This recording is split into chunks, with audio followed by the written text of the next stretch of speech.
You, John Fitzgerald Kennedy, do solemnly swear. I, John Fitzgerald Kennedy, do solemnly swear. That you will faithfully execute the office of President of the United States. That I will faithfully execute the office of President of the United States. And will, to the best of your ability, And will, to the best of my ability, preserve, protect, and defend the Keep Constitution no of the trolls in my United States. dressing preserve, room. protect, and defend the Constitution of the United States. So help to God. So help me God.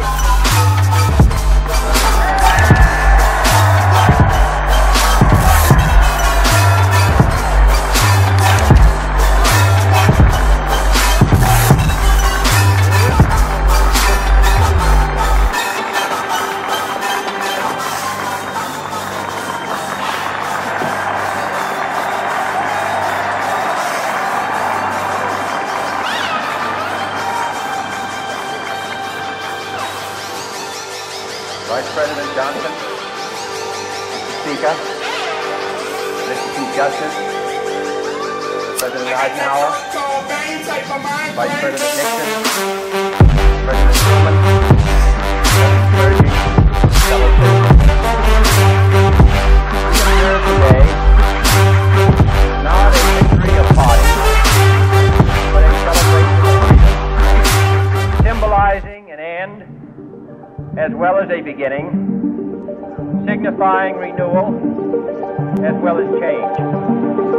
For I have sworn before you and Almighty God the same solemn oath on all hands nearly a century and 3/4 ago. The world is very different now. A man holds in his mortal hand the power to abolish all forms of human poverty and all forms of human life. And yet the same revolutionary beliefs for which our forebears fought are still in view around the globe. The belief that the rights of man come not from the generosity of the state,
in the past, those who foolishly sought power by riding the back of the tiger ended up inside.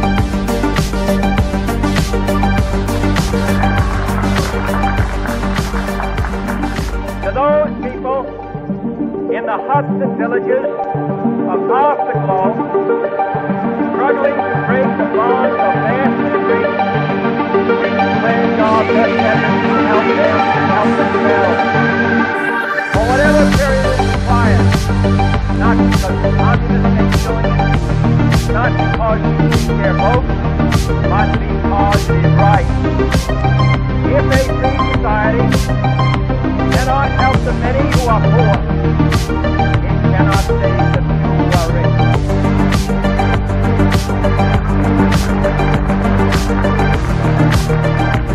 To our sister republic, south of our border, we offer a special pledge to convert our good words into good deeds, in a new alliance of progress, to assist free men and free government in casting off the chains of poverty.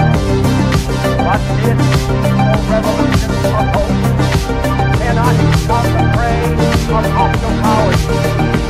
Let all our neighbors know that we are going to them to oppose aggression or subversion anywhere in the Americas.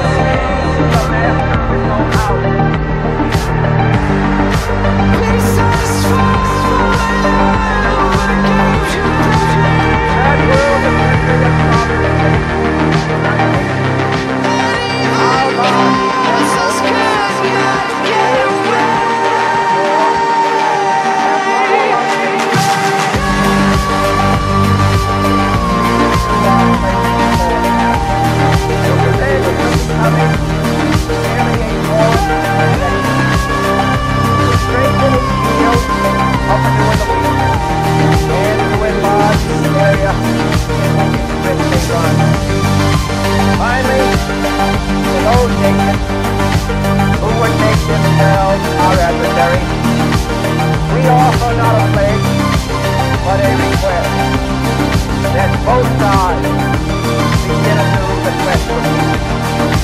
Before the dark powers of destruction, unleashed by science, engulf all humanity, planned or accidental self-destruction.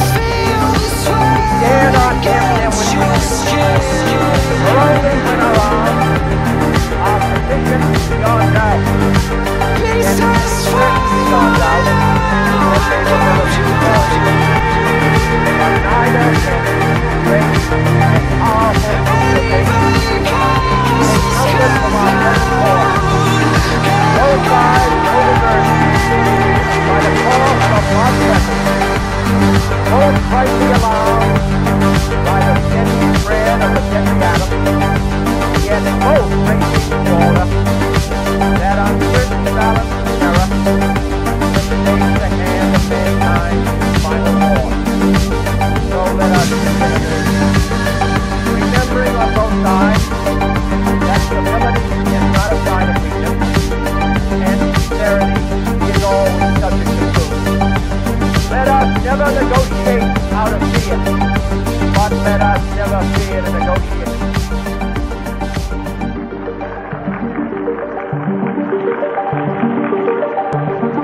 Let both sides explore what problems unite us, instead of belaboring those problems to divide us.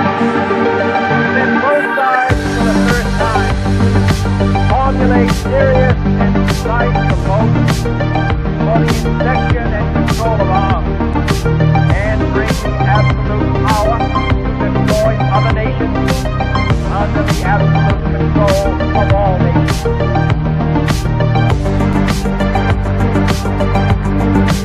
Let both sides seek to invoke the wonders of science instead of its terrors. Together let us explore the stars, conquer the desert, eradicate disease,